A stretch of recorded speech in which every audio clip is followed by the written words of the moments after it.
NIM 2412 Saya Nabila Ali Afifah dengan NIM 24129163. Saya Aziza Khairunisa dengan NIM 24129015. Saya Khairul Fikri dengan NIM 24121147. Baiklah, di sini kami akan memaparkan berkaitan dengan hasil investigasi kami terkait dengan rendahnya minat baca siswa sekolah dasar kelas 3 MI Asafat Kadis dengan ibu narasumber kami yaitu Ibu Tuti Haryati SPD. Nah, di sini kami akan memaparkan berkaitan dengan akar permasalahan yang menjadi rendahnya minat baca siswa kelas 3 dasar MI Asafat. Kemudian kami akan memberikan sebuah rancangan berkaitan dengan desain pembelajaran, kemudian media pembelajaran dan asesmennya. Baiklah, berdasarkan hasil investigasi yang telah kami lakukan dengan Ibu Tuti Haryati, yaitu seorang guru MI swasta Asafat Kadis, kami menemukan beberapa faktor yang mempengaruhi rendahnya minat baca siswa sekolah dasar, terutama di kelas 3. Nah, ada beberapa faktor yang saling mempengaruhi dan Ibu Titi Haryati juga mengatakan bahwa faktor ini tidak bersifat tunggal, melainkan bersifat multidimensi dan saling berkaitan satu sama lainnya. Kami menemukan ada dua faktor yang mempengaruhi mengapa rendahnya minat baca siswa sekolah dasar MI Asafat Kadis. Yaitu ada dua faktor yang saling mempengaruhi, yaitu ada faktor internal dan faktor eksternal. Kami akan memaparkan terlebih dahulu terkait dengan faktor internal yang berkaitan dengan faktor yang ada di dalam diri peserta didik. Nah, ada beberapa aspek dalam faktor internal ini yang mempengaruhi rendahnya minat baca siswa sekolah dasar kelas 3 MI Asafat tersebut.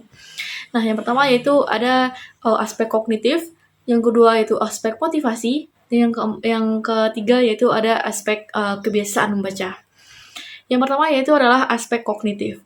Aspek kognitif ini yaitu kemampuan siswa itu dalam membaca. Nah, berdasarkan hasil wawancara dengan Ibu Tuti Haryati, peserta didik yang mempunyai kemampuan kognitif yang rendah itu tuh cenderung mempunyai aktivitas yang sering menghindari kegiatan membaca karena menganggap membaca itu merupakan kegiatan yang sulit dan tidak menyenangkan. Nah, kemudian aspek yang kedua yaitu aspek motivasi. Yang kedua yaitu aspek motivasi. Nah, aspek motivasi ini berkaitan dengan rendahnya minat membaca siswa untuk membaca secara mandiri. Nah, berdasarkan keterangan dari Ibu Titi Haryati, beliau mengatakan bahwa siswa itu hanya membaca ketika ada arahan atau tugas dari guru saja, sehingga belum ada kemampuan untuk peserta didik untuk menumbuhkan secara mandiri minat membaca secara optimal. Nah, yang ketiga yaitu ada aspek kebiasaan membaca. Nah, berdasarkan keterangan dari narasumber kami, Ibu Tuti Haryati, kebiasaan membaca ini mulai menunjukkan penurunan ketika pandemi COVID-19. Nah, sehingga hingga saat ini belum nampak signifikan peningkatan membaca secara optimal pada diri peserta didik. Sehingga yang mana kegiatan membaca ini yang harus ditumbuhkan secara dini dalam diri peserta didik menjadi menurun karena pandemi COVID-19. Lanjut, untuk kita melihat faktor yang kedua yaitu adalah faktor eksternal atau faktor-faktor dari luar yang mempengaruhi minat baca peserta didik.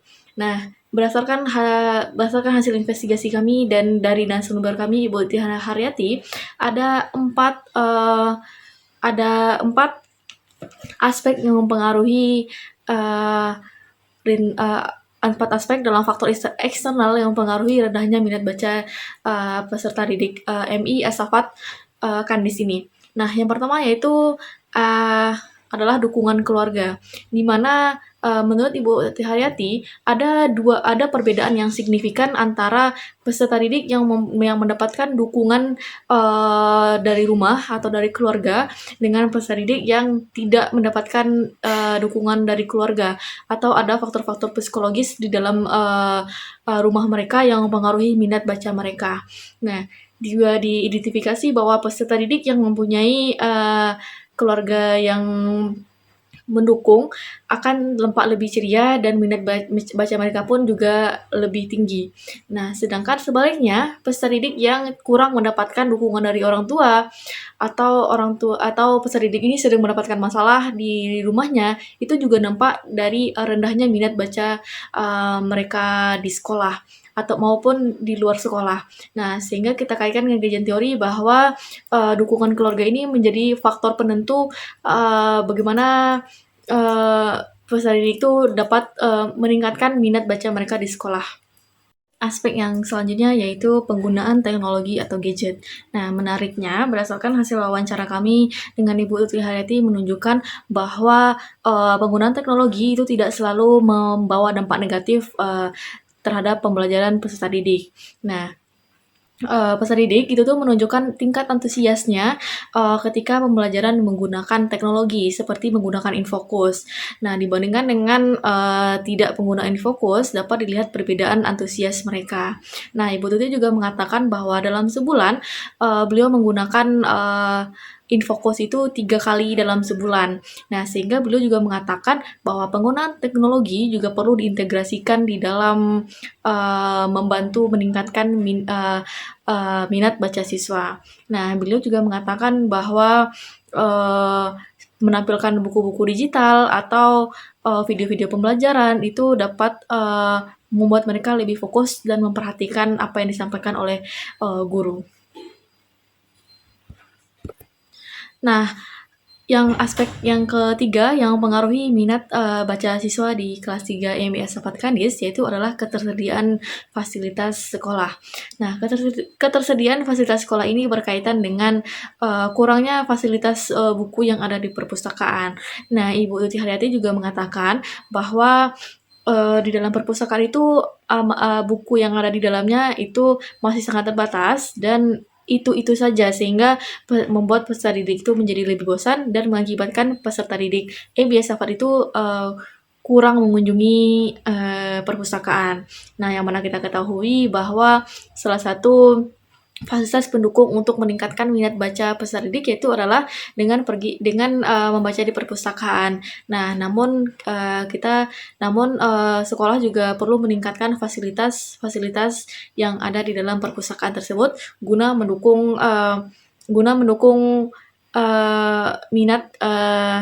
meningkatkan minat baca peserta didik. Baiklah, faktor yang selanjutnya yaitu faktor pedagogi atau pembelajaran. Nah, berdasarkan hasil wawancara kami dengan Ibu Tuti Haryati, beliau juga mengatakan bahwa di dalam pembelajaran itu sudah menyediakan yang namanya pojok baca, di mana Ibu Tuti Haryati itu mengganti cerita yang ada di dalam pojok baca tersebut selama 2 hari sekali. Nah, walaupun Ibu itu telah berupaya mengganti bahan bacaan secara berkala, namun keterbatasan sumber daya seperti media cetak menyebabkan variasi bacaan yang diberikan kepada siswa belum optimal. Nah, akibatnya siswa belum memperoleh pengalaman membaca yang menarik dan interaktif dan sesuai dengan karakteristik belajar mereka. Baiklah, itulah beberapa faktor yang melandasi akar permasalahan rendahnya minat baca siswa sekolah dasar MI swasta Assapat Kandis.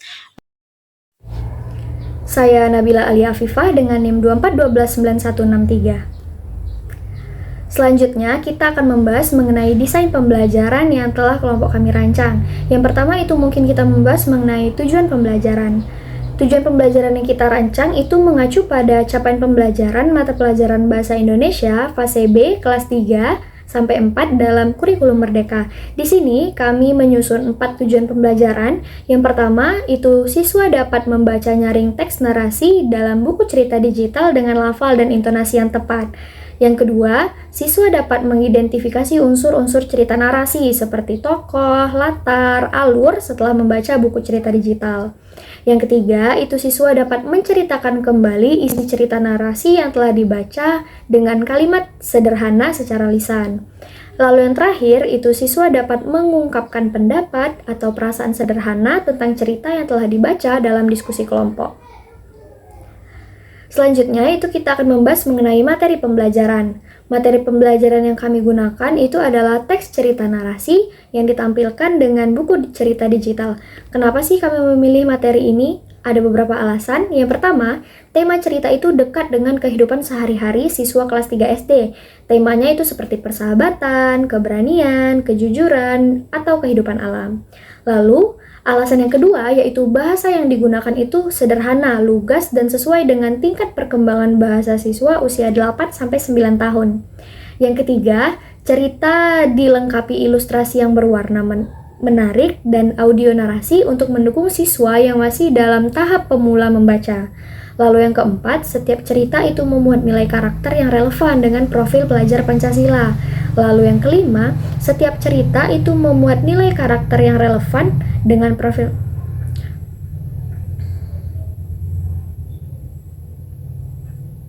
Yang kelima yaitu panjang cerita disesuaikan 300-500 kata per sesi untuk menjaga fokus dan tidak membebani siswa.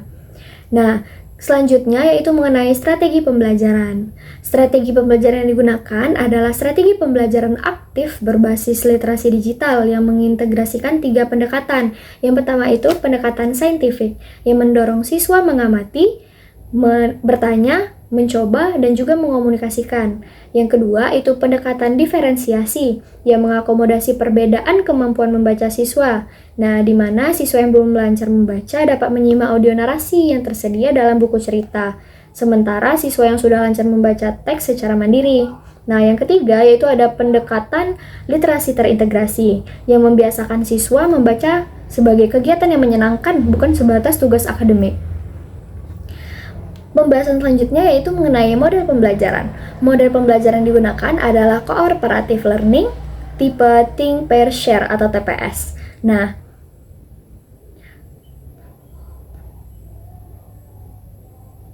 selanjutnya yaitu metode pembelajaran yang kami gunakan, di mana di sini kami memiliki selanjutnya yaitu mengenai metode pembelajaran. Di sini kami memilih beberapa metode pembelajaran. Yang pertama itu metode read aloud atau membaca nyaring. Nah, di mana nantinya guru dan siswa itu membaca cerita digital dalam intonasi dan ekspresi yang tepat untuk membangun pemahaman dan kenikmatan membaca. Yang kedua itu ada metode diskusi, di mana siswa itu nantinya akan mendiskusikan isi cerita, tokoh, dan pesan moral yang ada di dalam cerita buku digital ini. Lalu yang ketiga itu ada metode tanya jawab, di mana guru itu nantinya akan mengajukan beberapa pertanyaan pemahaman bertingkat seperti literasi, inferensial, dan evaluatif untuk mengecek pemahaman siswa terhadap cerita yang telah dibaca. Lalu yang keempat itu ada metode demonstrasi, di mana guru itu nantinya akan mendemonstrasikan cara mengakses dan menggunakan buku cerita digital sebelum siswa menggunakan secara mandiri atau berpasangan. Selanjutnya yaitu pembahasan mengenai teknik pembelajaran. Nah, yang pertama itu ada teknik prediksi cerita, di mana nantinya sebelum membaca, siswa itu diminta untuk menebak nih isi cerita berdasarkan judul dan ilustrasi sampel buku. Yang kedua yaitu ada teknik story mapping, di mana setelah siswa membaca, siswa ini akan mengisi peta cerita sederhana, yang dimana itu ada berisikan tokoh, latar, masalah, dan penyelesaian sebagai alat bantu memahami struktur narasi. Lalu yang ketiga itu ada teknik retelling berpasangan, di mana siswa itu secara bergantian untuk melatih kemampuan berbicara dan penguasaan kosakata. Nantinya itu siswa itu nantinya akan menceritakan kembali isi cerita kepada pasangannya secara bergantian. Nah, yang keempat itu ada teknik pemberian penghargaan, di mana siswa yang aktif berpartisipasi akan mendapatkan penguatan positif berupa pujian verbal atau stiker. Baik, saya Aziza Hoirunisa dengan NIM 24129015 akan melanjutkan pembahasan mengenai media pembelajaran, yaitu buku cerita digital. Media pembelajaran yang telah dirancang dan dikembangkan oleh kelompok kami adalah buku cerita digital berjudul Hutan yang Kehilangan Warna. Buku cerita digital ini dibuat menggunakan 2 platform, yaitu Canva untuk merancang desain visual setiap halaman dan Haizen Flipbook untuk mengonversi hasil desain menjadi buku digital interaktif berformat flipbook yang dapat diakses secara daring. Hutan yang Kehilangan Warna merupakan cerita narasi fiksi anak yang mengangkat tema lingkungan hidup dan persahabatan dengan tokoh-tokoh hewan yang dekat dengan dunia anak. Buku cerita digital Hutan yang Kehilangan Warna memuat komponen-komponen berikut yang secara langsung mendukung kegiatan membaca teks narasi di kelas. Yang pertama, teks cerita narasi. Yang kedua, ilustrasi berwarna cerah. Ketiga, format flipbook interaktif. Keempat, kemudahan akses dan berbagi. Terakhir, desain halaman yang konsisten dan menarik. Buku cerita digital Hutan yang Kehilangan Warna dipilih sebagai media pembelajaran utama karena secara langsung menjawab 3 akar masalah yang telah diidentifikasi. Pertama, media ini menyediakan bahan bacaan yang menarik dan dapat diperbaharui tanpa terkendala keterbatasan kertas cetak. Permasalahan nyata yang dikeluhkan oleh Ibu Titik dalam wawancara. Kedua, format flipbook interaktif dengan ilustrasi berwarna merangsang perhatian dan ketertarikan siswa. Ketiga, format digital memanfaatkan keakraban siswa generasi alpha dengan teknologi. Hal ini mengalihkan antusiasme mereka terhadap gawai menjadi aktif literasi yang produktif. Sekian, terima kasih. Baiklah, selanjutnya saya akan menjelaskan terkait asesmen. Asesmen dalam rancangan solusi ini dirancang berdasarkan prinsip autentik dalam kurikulum Merdeka yang menekankan penilaian berbasis proyek atau produk, bukan semata-mata hasil tes tulis. Pendekatan ini selaras dengan strategi penilaian yang telah ditetapkan oleh Ibu Titik yang menggabungkan penilaian bercerita lintas mata pelajaran agar siswa yang minat bacanya rendah tidak langsung direndahkan oleh hasil tes tulis.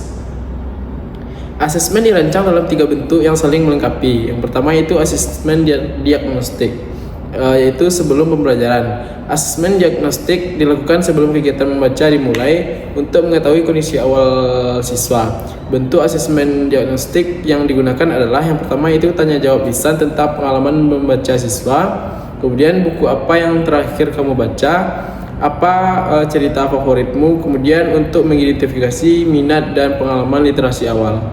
Nah, selanjutnya itu teknik prediksi cerita. Siswa diminta menebak isi cerita berdasarkan judul dan sampul buku cerita digital sebagai asesmen awal dalam kemampuan inversial. Yang ketiga yaitu observasi guru terhadap kemampuan membaca nyaring siswa secara formal pada awal sesi untuk mengidentifikasi siswa yang membutuhkan pendampingan tambahan.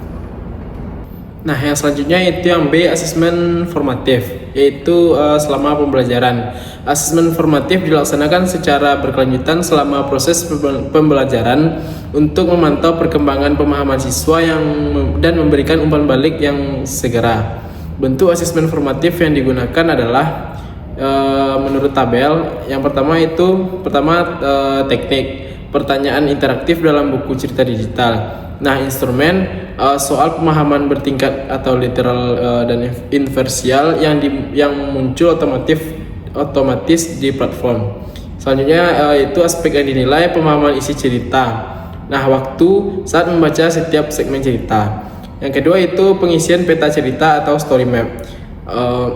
Instrumen yaitu lembar atau halaman interaktif tokoh, watak, latar, masalah, penyelesaian, dan amanat. Nah, aspek yang dinilai yaitu pemahaman unsur narasi. Nah, kemudian waktunya yaitu setelah membaca. Selanjutnya itu diskusi berpasangan. Instrumennya itu observasi guru dengan lembar checklist keaktifan diskusi. Kemudian aspek yang dinilai adalah kemampuan berbicara dan berpikir kritis. Kemudian kemudian waktunya fase pair dalam TPS. Kemudian yaitu yang keempat retackling berpasangan. Asesmennya yaitu instrumennya yaitu rubrik sederhana, kelengkapan isi, urutan cerita, penggunaan kosakata. Nah, aspek yang dinilai yaitu kemampuan menceritakan kembali. Nah, waktunya itu fase share dalam TPS. Nah, yang C yaitu asesmen sumatif. Asesmen sumatif dilakukan di akhir unit pembelajaran untuk mengukur ketercapaian tujuan pembelajaran secara menyeluruh. mengikuti strategi penilaian Ibu Titik yang mengkombinasikan penilaian membaca, menulis, dan bercerita, dan presentasi lintas mata pelajaran. Asesmen sumatif dalam cadangan ini terdiri dari yaitu yang pertama aspek penilaian. Aspek penilaian yang pertama adalah membaca nyaring. Kategorinya yaitu yang pertama sangat baik, baik, cukup, dan perlu bimbingan. Nah, dalam membaca nyaring, kriteria sangat baiknya itu lancar, lafal tepat, inovasi, bervariasi, dan ekspresif. Kemudian selanjutnya yang B, yang baik, lancar, lafal tepat, intonasi cukup, dan bervariasi. Nah, yang ketiga itu cukup. Yang kedua itu cukup. Yaitu cukup lancar, beberapa kesalahan atau lafal. Nah, poin yang terakhir itu perlu bimbingan. Kategorinya itu belum lancar dan banyak bantuan guru. Nah, aspek penilaian selanjutnya itu pemahaman isi cerita. Kategori yang pertama itu sangat baik, yaitu menjawab semua pertanyaan literal dan inversial. Kategori selanjutnya itu baik, menjawab sebagian besar pertanyaan dengan cepat. Kategori selanjutnya itu cukup, menjawab pertanyaan literal saja dengan bantuan. Kategori terakhir itu perlu bimbingan, belum dapat menjawab pertanyaan pemahaman. Nah, selanjutnya itu identifikasi unsur cerita. Nah, kategori yang pertama yaitu sangat baik, mengidentifikasi semua unsur tokoh, latar, alur, amanat dengan tepat. Nah, yang selanjutnya itu kategori baik, mengidentifikasi 3 dari 4 unsur dengan tepat. Nah, kategori selanjutnya itu cukup, mengidentifikasi 1 sampai 2 unsur dengan bantuan. Nah, kategori terakhir itu perlu bimbingan, belum dapat mengidentifikasi unsur secara tepat. Nah, yang selanjutnya itu menceritakan kembali atau lisan. Nah, kategori yang pertama yaitu sangat baik, ceritanya lengkap, urut, menggunakan kosakata bervariasi dan percaya diri. Kategori yang ketiga yang selanjutnya yaitu baik, cerita cukup lengkap, urutan logis, kosakata cukup. Nah, selanjutnya itu kategori cukup, cerita kurang lengkap dan perlu dorongan guru. Nah, kemudian kategori terakhir itu perlu bimbingan, belum dapat menceritakan kembali secara mandiri. Selanjutnya itu partisipasi diskusi. Kategori pertama yaitu sangat baik, aktif berpendapat, merespon pendapat teman, menggunakan alasan yang relevan. Selanjutnya yaitu kategori baik, berpendapat setidaknya sekali dan merespons teman. Kategori ketiga yaitu cukup, berpendapat dengan dorongan guru.